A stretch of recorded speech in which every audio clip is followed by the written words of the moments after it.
করি খুব ভালো আছে। যা গরম পড়তে আরম্ভ করেছে, সবাই খুব সাবধানে থাকবে। আর দেখো, আজকে একটা নিরামিষ আইটেম নিয়ে তোমাদের সামনে আমি হাজির হয়েছি। কি নিয়েছি? কচি কচি পটল দিয়ে নারকেল, সর্ষে, পোস্ত আর লঙ্কা বাটা আছে, হলুদ দিয়ে এটা দিয়ে একটা দোরমা বানাবো। কিভাবে কি বানাবো আর কি কি আছে দেখো। নারকেল কুচি আছে, পটল আছে, পটলটাকে কিন্তু আমি এরকমভাবে ফাটিয়ে কেটে নিয়েছি যাতে ভেতরে সব ঢোকে। আর আছে সর্ষে, লঙ্কা, পোস্ত, নুন দিয়ে আর হলুদ দিয়ে বাটা, আর একটু লঙ্কার গুঁড়ো, একটু হলুদের গুঁড়ো, তেল তো আছেই, লবণ আছে, ফোড়নে কালো জিরে আছে, চিনি আছে, আর চেরা কাঁচা লঙ্কা আছে। চলো তাহলে এবার শুরু করি। এটা তেতে গেছে, এবার আমি পটলগুলো দিয়ে পটলগুলো লাল করে ভেজে নেব। পটলটা দেখো এক সাইড ভাজা হয়ে গেছে, এবার আমি ঘুরিয়ে আর এক সাইডে দেবো। আর পটলটা কিন্তু একটু নুন দিয়েছিলাম, একটু নুন দিয়ে ভাজা হবে। পটলটা দেখো ভাজা হয়ে গেছে, এবার আমি তুলে নেব।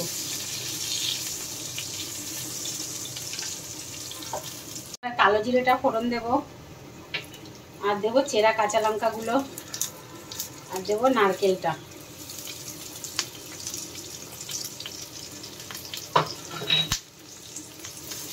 দেখো এগুলো ভাজা হয়ে গেছে, এবার আমি এর মধ্যে পেস্টটা দিয়ে দেবো।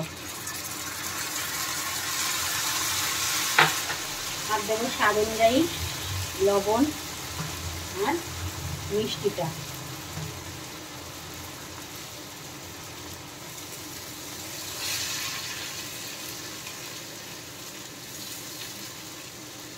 এবার এর মধ্যে আমি ভাজা পটলগুলো দিয়ে দেবো।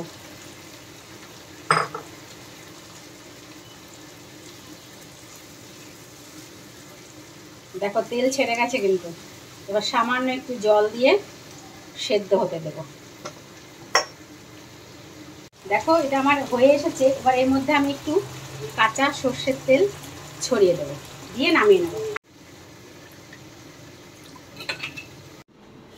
দেখো আমার রেসিপিটি কমপ্লিট হয়ে গেছে। তোমরা এই কচি কচি পটল দিয়ে বাড়িতে বানিয়ে খেয়ে দেখো কীরকম লাগে, তারপরে আমাকে কমেন্টে জানাবে যে কীরকম হয়েছে। তোমাদের আমি এরকম নতুন নতুন সবজি অনেক রকম আইটেম বানিয়ে দেখাবো।